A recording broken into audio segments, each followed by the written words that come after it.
எதிர்பார்ப்புகளில் குறைஞ்சது ஒரு 5 விதமான எதிர்பார்ப்புகள் இருக்குது எல்லா திருமணங்கள்லையும். முதலாவது குடும்பத்துடைய எக்ஸ்பெக்டேஷன். இரண்டாவது சமுதாயத்தின் எதிர்பார்ப்பு.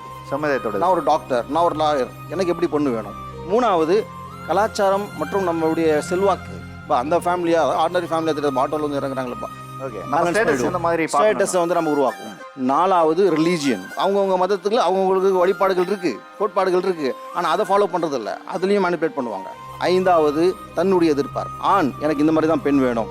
உதாரணத்திற்கு என்னுடைய நண்பர் தான், அவருடைய எதிர்பார்ப்பு என்ன இருந்ததுன்னா, நான் ஹைகோர்ட்டில் ப்ராக்டிஸ் பண்ணணும், ஹைகோர்ட்டில் ஜட்ஜாக வரணும், சுப்ரீம் கோர்ட்டில் எலிவேட் ஆகணும். நல்ல பையன், நல்ல ஃபேமிலி. அவருக்கு அவங்க ஃபேமிலியில் மேரேஜ் செஞ்சு வைக்கிறாங்க. அவர் ஒரு வில்லேஜ், அவங்க ஒரு எஜுகேட்டட் ஃபேமிலி.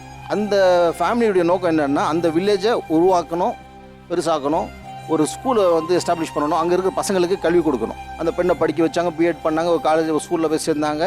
அதே ஸ்கூலில் வளர்த்துட்டு 350 பசங்களை சிறப்பாக படிக்க வச்சுட்ருக்காங்க. இந்த பையனுக்கும் அந்த பொண்ணுக்கும் மேரேஜ் செஞ்சு வச்சுட்டாங்க. மேரேஜ் ஆகிட்டு அடுத்த நாளே நான் ஸ்கூலுக்கு போகணுன்னு கொண்டு போயிட்டா, நான் கோர்ட்டுக்கு போகிறோன்னு இவர் கிளம்பி வந்துட்டார். இது 1 மாதம் போச்சு, 2 மாதம் போச்சு, 3 மாதம் போச்சு, 6 மாதத்துக்கு பிறகு பிரச்சனை ஸ்டார்ட். இவன் போய் அங்கே தங்க முடியறதுன்னு அந்த அம்மா இங்கே தங்குறதில்ல.